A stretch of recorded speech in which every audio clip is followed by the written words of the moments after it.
Gold trusted gold buyers. మీరు తాకట్టు పెట్టిన బంగారాన్ని విడిపించి ఈ రోజు ఉన్న మార్కెట్ ధరకు కొనబడను. మనసంతా నువ్వని చెప్పడం తెలుసు ప్రేమనే మత్తులు ఎన్నాళ్ళైనా నేనుండిపోగలను చూస్తూ నీ కళ్ళలో నేనెవరన్నది నీ మరిచిపోగలను చూస్తూ నీ కళ్ళలో. ఆ టైంలో అసలు ఒక రెవల్యూషన్ ఆర్పి కులశేఖర్ ఉషా కాంబినేషన్.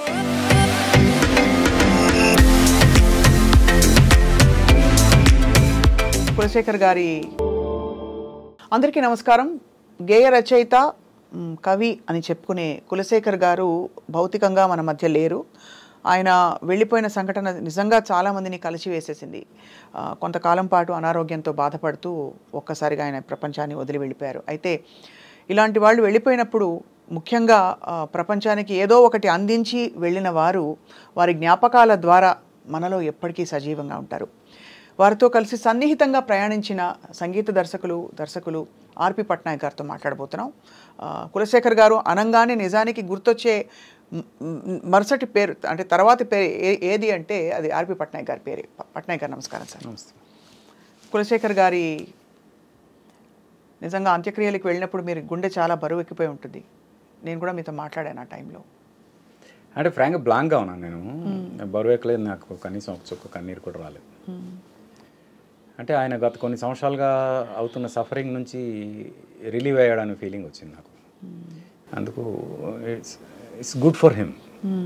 అందుకు నేను బ్యాడ్గా ఫీల్ అవ్వలేదు, ఏడిపోయిన రాలేదు నాకు.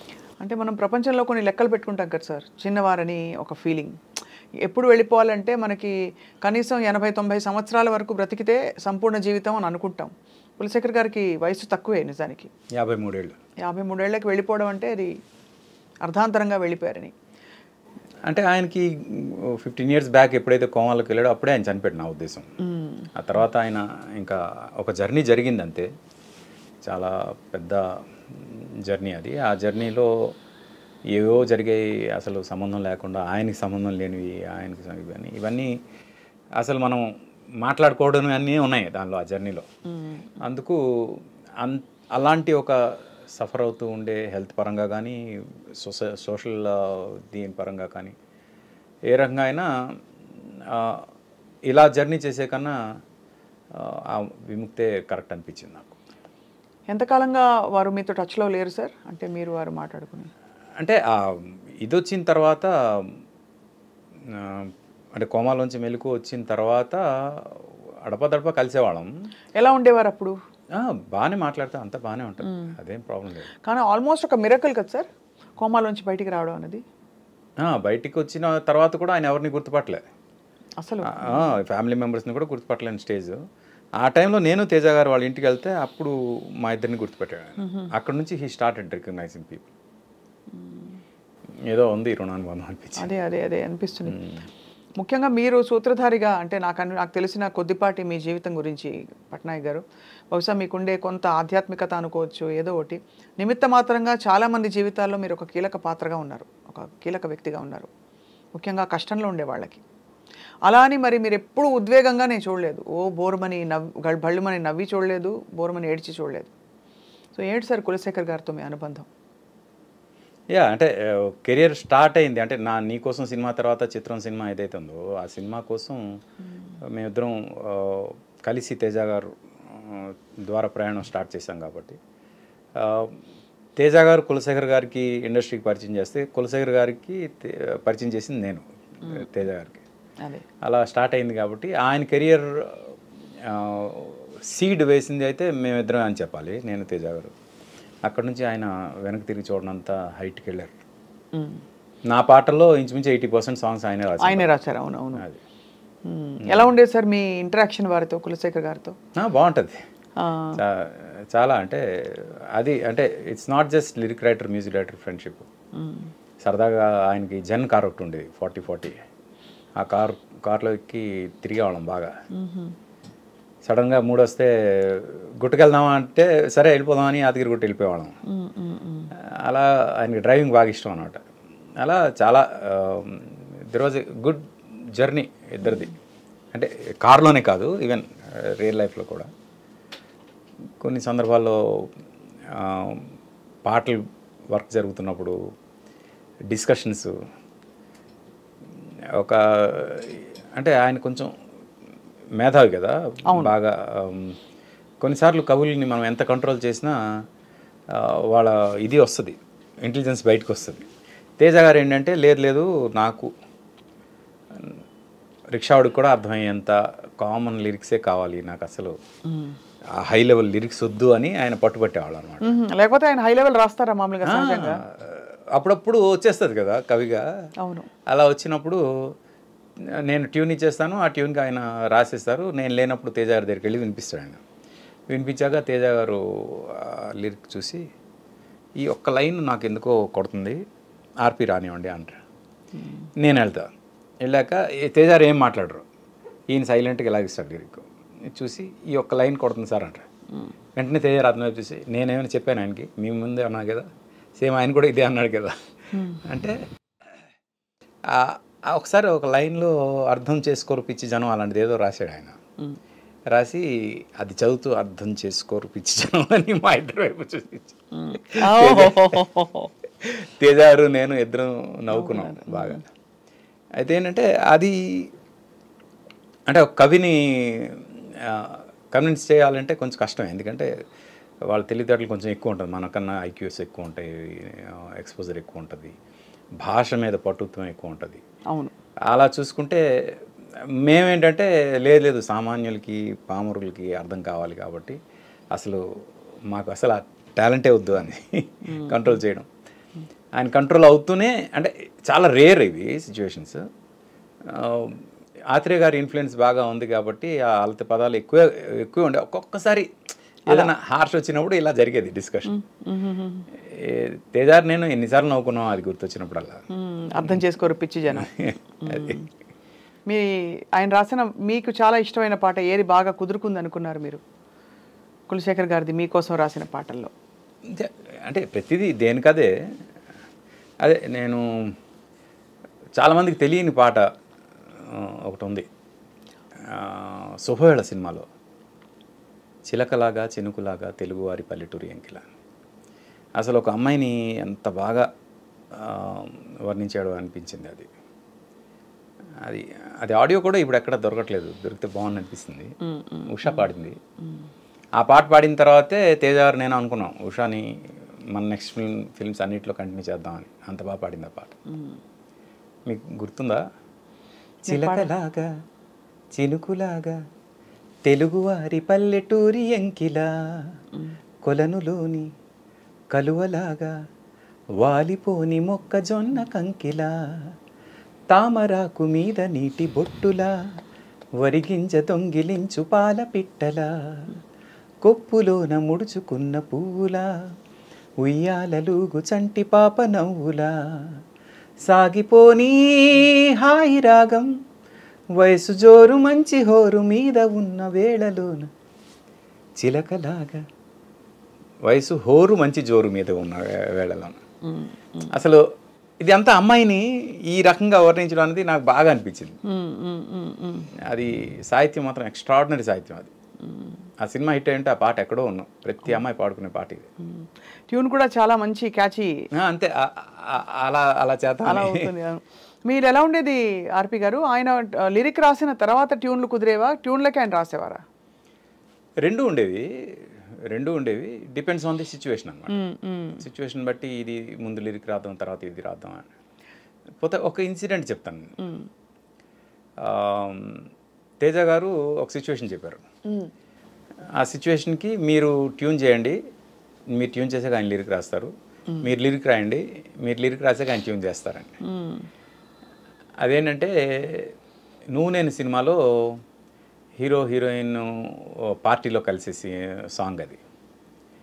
అయితే నేను నా గుండెలో నువ్వు ఉండిపోవా ఆ ట్యూన్ ఇచ్చాను. నా గుండెలో నువ్వు ఉండిపోవా నా కళ్ళలో దాగుండిపోవా, అది నేను ఇచ్చాను ఆ ట్యూను. తర్వాత కులశేఖర్ గారు ఆయన లిరిక్ రాశారు, ఆ లిరిక్ నేను ట్యూన్ చేశా. గున్నమావి కొమ్మ మీద గారాల గోరింకా ఇలాగా ఆయన దానికి అది ట్యూన్ చేశా. 2 రికార్డ్ చేసాం. చేసిన తర్వాత మొత్తం టీం అంతా నా గుండెలో నువ్వు ఉండిపోకి ఓటేశారు. ఓటేస్తే నా గుండెలో నువ్వు ఉండిపో సినిమాలో పెట్టాం. ఆడియోలో గున్నమావి కొమ్మ మీద పెట్టాం, ఎందుకంటే అది రికార్డ్ చేసాం కాబట్టి. కానీ ఆ పాట వేస్ట్ అయిపోయింది అనే ఫీలింగ్ వచ్చింది. అయ్యో. అప్పుడు జయంలోని ఎవరు ఏమన్నా మారదు ఈ ప్రేమ అని లిరిక్ మార్చి అదే ట్యూన్ని మళ్ళీ వాడాం. ఎవ్వరు ఏమన్నా మారదు ఈ ప్రేమ, అది సేమ్ అదే. గున్నమావి కొమ్మ మీద గారాల గోరింకా, అది అంటే ట్యూన్కి మ్యూజిక్ చేయడం, మ్యూజిక్కి ట్యూన్ చేయడం, ఈ రెండు జరిగేవి. అదే ఆ టైంలో అసలు ఒక రెవల్యూషన్.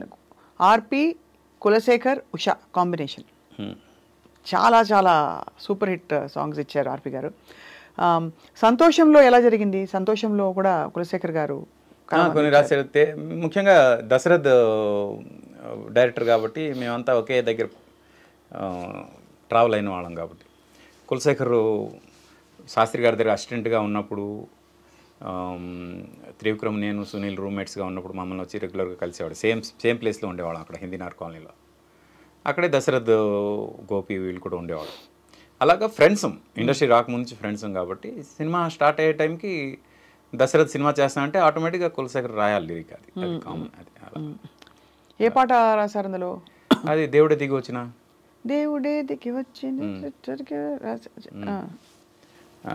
అది తర్వాత నే తొలిసారిగా మాత్రం ఆయన శాస్త్రి గారు రాశారు. అదే అందుకనే ఒక గురుతుల్యులైన శాస్త్రి గారి చేత రాయించుకోవడం. అఫ్ కోర్స్ అంత బాగాను రాసే కులశేఖర్ గారు శాస్త్రి గారిని కూడా తలుచుకునే రోజు 30వ తేదీ. సేమ్ యాక్చువల్లీ తిథి ప్రకారం ఇద్దరు సేమ్ తిథిన చనిపోయారు. అదే ఏకాదశి, కార్తీక మాసం ఏకాదశి 3 years బ్యాక్ గురువు గారు సేమ్ అదే తిథిలో. అవును. ఈయన ఎంత విచిత్రమైన ఒక, ఆ రోజు చనిపోతే మోక్షం అంటారు మన హిందూయిజం ప్రకారం. ఆ రోజు చనిపోతే, ఆ రోజు అంటే ఏకాదశి మరణం, ద్వాదశి దహనం అంటారు. అలా జరిగితే చాలా పుణ్యం అంట. ఆ 2 జరిగాయి ఆయనకి. సో ఎలా అనిపించింది వాళ్ళిద్దరితో? ఒక గురుతుల్యులు, ఒకరేమో మీ స్నేహితులు, వారు కూడా చాలా ఏమి తీసిపోయే. బ్రీఫింగ్ ఇచ్చేటప్పుడు ఆర్పి గారు మీరు ఇతర గేయ రచయితలతో రాయించుకుని ఉంటారు. ఏది మీకు బాగా కుదురుకోవడానికి కులశేఖర్ గారితో కంపేర్ చేస్తే ఇతరులు ఎలా ఉండేది? అంటే ఫ్రాంక్గా సిచ్యువేషన్ అనేది డైరెక్టర్ క్రియేషన్, అది నేను క్రియేట్ చేసేది కాదు. ఎదురికి కూర్చోబెట్టి సిచ్యువేషన్ డైరెక్టర్ చెప్తారు కాబట్టి ఆ తర్వాత వచ్చిన లిరిక్కి ఏమైనా కరెక్షన్ ఉంటే నేను చెప్తా తప్పితే నేను బ్రీఫింగ్ ఇచ్చేది ఏముండదు. డైరెక్టర్గా నేను చెప్పేది ఏముండదు. ఎందుకంటే డైరెక్టర్స్ బేబీ. మ్యూజిక్ డైరెక్టర్గా నాకు ఈ సౌండింగ్ కరెక్ట్, ఇంకా ఇలాంటి సౌండింగ్ వస్తే ఇంకా బాగుంటుంది అనే ఇది తప్పితే నా ఇన్వాల్వ్మెంట్ తక్కువ ఉంటుంది. పోతే నేను ఆ విషయంలో కొంచెం సాడిస్ట్నే. అది కొంచెం అంటే డైరెక్టర్ ఓకే అన్న తర్వాత కూడా కొన్ని సందర్భాల్లో లేదు నాకు ఇలా కావాలి అని చెప్పిన సందర్భాలు ఉన్నాయి. ఇక నాకు చాలా ఇష్టమైన, చాలా మందికి ఇష్టమైన శ్రీరామ్ పాటలు కులశేఖర్ గారు రాశారు. ఆ పాట నాకు ఇష్టమైన పాట. తీయని కళలను అంటే ఫస్ట్ 4 lines, లాస్ట్ 2 lines నేను రాశాను. అది మాత్రం మీరు రాసి ఇచ్చేశారు. మధ్యలో 6 lines రాసే టైం కానీ తెలివితేటలు కానీ లేవని నాకు అర్థమయ్యాయి. అవి ఆయనతో రాయించారు. మీకు రాయాలని ఎందుకు అనిపించింది అప్పుడు? అంటే మీకు అలవోగ్గా వచ్చేసాయి? అలా అలవోగ్గా వచ్చింది ఆ ట్యూన్ చేస్తున్నాం. అది కానీ ఆయన రాసిన లైన్లు నేను రాసిన లైన్ల కన్నా బాగుంటాయి. అవునా? ఆబ్వియస్గా. అయితే ఆయన రాసిన లైన్ మీకు గుర్తున్నాయా? మనసంతా నువ్వని చెప్పడం తెలుసు, ప్రేమనే మత్తులు, ఎన్నాళ్ళైనా నేనుండిపోగలను చూస్తూ నీ కళ్ళలో, నేనెవరన్నది నీ మరిచిపోగలను చూస్తూ నీ కళ్ళలో. అది నేను రాసింది. చల చల్లని మంటలు ఎరగబేనాడు ప్రేమ సెగలేమిటో, ఇలా ఉంటుంది అది. సరే, నువ్వే చల చల్లని మంచుకు ఎరగ, అలా వస్తుంది. మంచుకి మంచు కన్నా చలనైనది, దీనికన్నా మంటల కన్నా వెచ్చనైనది, అలా ఉంటుంది ఆయన ఎక్స్ప్రెషన్. అది నువ్వు వెచ్చని మంటలు ఎరగవేనాడు ప్రేమ సెగలేమిటో అంటే అది. అంటే నువ్వు వెచ్చ మంటలు కూడా ప్రేమ సెగలకి అర్థం కావు వాటికి అన్నట్టు, అలా అవి బాగుంటాయి ఎక్స్ప్రెషన్స్. వచ్చి రాని కన్నీరుకే తెలుసు ప్రేమలో తేమిటో. అలాంటి వచ్చి రాని కన్నీరుకే తెలుసు ప్రేమలో తేమిటో. ప్రోమలు బా భలే ఉందండి ఆ లైన్ మాత్రం. లేదు ఆయన రాసిన లైన్ ఇంకా బాగుంటుంది. ధరించిపోతారు. అలా అయితే కులశేఖర్ గారితో మీ సంగీత ప్రయాణం బహుశా మీరు ఈ అవతారం మార్చి మీరు దర్శకత్వంలోకి వచ్చి చేసినప్పుడు ఎలా ఉండేది ఆయనతో మీ అనుబంధం? ఆయన రెస్పాన్స్ ఏంటి? సంతోషపడ్డారా? మీరు ఇంకా పాటలు చేయాలని అందరూ కోరుకున్నట్టు ఆయన కూడా అనుకున్నారా? అంటే నేను డైరెక్షన్కి వచ్చే టైంకి ఆయన ఇంకా మనలో అంటే మన లోకల్లో లేరు. ఎంతకాలం కోమాలో ఉన్నారు ఆర్పి గారు? అదేదో ఉందండి ఆ ఫేజ్ నాకు కరెక్ట్ గుర్తులేదు. I don't want to remember that అనమాట. I know, I understand. But you must have been very shaken by. Yeah it was something. అంటే అసలు ఎక్స్పెక్ట్ చెయ్యండి కదా అది. కొంచెం ఆ టైంలో మాత్రం కొంచెం ఇబ్బంది పడ్డాం. ఈవెన్ ఫ్యామిలీ కూడా చాలా సఫర్ అయ్యారు. ఎలా హ్యాండిల్ చేయాలి ఇప్పుడు ఈ సిచ్యువేషన్ అనేది. ఎన్నాళ్ళు ఉన్నారో మీకు తెలియదు? అదే మీరు కొన్ని మంత్స్ ఉన్నారు. ఐ జస్ట్ వండర్ థింకింగ్, కొన్ని మంత్స్ కోమాలోకి వెళ్ళిపోయాక మొదటి పలకరింపు లేదు, స్పృహ వచ్చే పరిస్థితి కుటుంబానికి ఎలా ఉండేదని? లేదు అంటే కళ్ళు ఓపెన్ చేశాడు కానీ ఎవరిని గుర్తుపట్టలేని పరిస్థితి. అలా దిక్కులు చూస్తూ ఏదో దీనిలో. నేను తేజ గారు కలవడానికి వెళ్ళినప్పుడు ఫస్ట్ టైం మమ్మల్ని గుర్తుపట్టాడు అని మాత్రం తెలిసింది. అదే ఆ తర్వాత నో కనెక్షన్, ఎక్కువ కనెక్షన్. తర్వాత అప్పుడప్పుడు కనెక్షన్, ఇప్పుడు కలిసేవారు. బయట తిరిగేవారు అప్పుడు? తర్వాత ఆయన తిరిగారు బాగా. ఆయన ఎక్కడ తిరుగుతున్నారో తెలియని పరిస్థితి మాకు. అలా వెళ్ళిపోతున్నారని కొన్ని రకరకాల వార్తలు వచ్చాయి.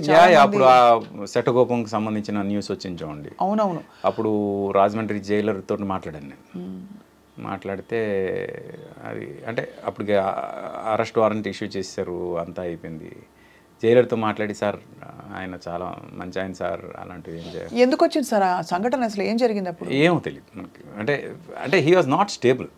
ఆ కోమా నుంచి వచ్చిన తర్వాత హీ వాజ్ నాట్ స్టేబుల్. అందుకు మనం అది ఎందుకు వచ్చింది ఏంటి అనేది కరెక్ట్గా చెప్పలేం కానీ అదే he was not stable. But arrest warrant అయితే ఆయన అరెస్ట్ చేద్దామని ట్రై చేశారు. అప్పుడు నేను జైలర్తో మాట్లాడాను, రాజమండ్రి జైలర్తో. సార్ ఇలాగా కులశేఖర్ గారిని దీనిలో చేశారంటే కదా, ఏమైనా కన్సిడర్ చేయగలరా అంటే కొంచెం జాగ్రత్తగా. ఏదంటే ఆయనకి సైకలాజికల్గా కొంచెం వీక్గా ఉన్నారు అంటే, సైకలాజికల్గా వీక్గా ఉన్నారని ఒక్క మాట అంటే చాలండి, మెంటల్ హాస్పిటల్ పెట్టేస్తారు, అది బెటరా ఇది బెటరా మీరే డిసైడ్ చేయండి అన్నాడు. ఎందుకంటే jail is much better than asylum. అందుకు సరే అని ఇదేమో రిలీజ్ అయిన తర్వాత మళ్ళీ ఇంట్లో తీసుకొచ్చారు, ఇంట్లో పెట్టారు, మళ్ళీ వెళ్ళిపోయారు. ఇవన్నీ పాపం చాలా నరకం అండి. కుటుంబ సభ్యులకి ఎంత కష్టం వచ్చి ఉంటుందండి. చాలా చాలా. ఆయన పిల్లలు సార్? 2 పిల్లలు, పాప బాబు. Luckily they are settled. అంటే సెటిల్డ్ ఇన్ ది సెన్స్ బాబు ఏమో ఇప్పుడు ఇంజనీరింగ్ ఫైనల్ ఇయర్ చదువుతున్నాడు, పాప ఆల్రెడీ కంప్లీట్ చేసి షీఈస్ ఆల్మోస్ట్ దేర్. అందుకు వాళ్ళ వరకు టెన్షన్ లేదు. వాళ్ళ మదర్కి థ్యాంక్స్ చెప్పాలి ఆ విషయంలో. గ్రేట్ ఆవిడ. వాళ్ళ బ్రదర్ అంటే సీను అని, తను కూడా పాపం పెళ్ళి కూడా చేసుకోకుండా ఈ ఫ్యామిలీని చూసుకున్నాడు. అది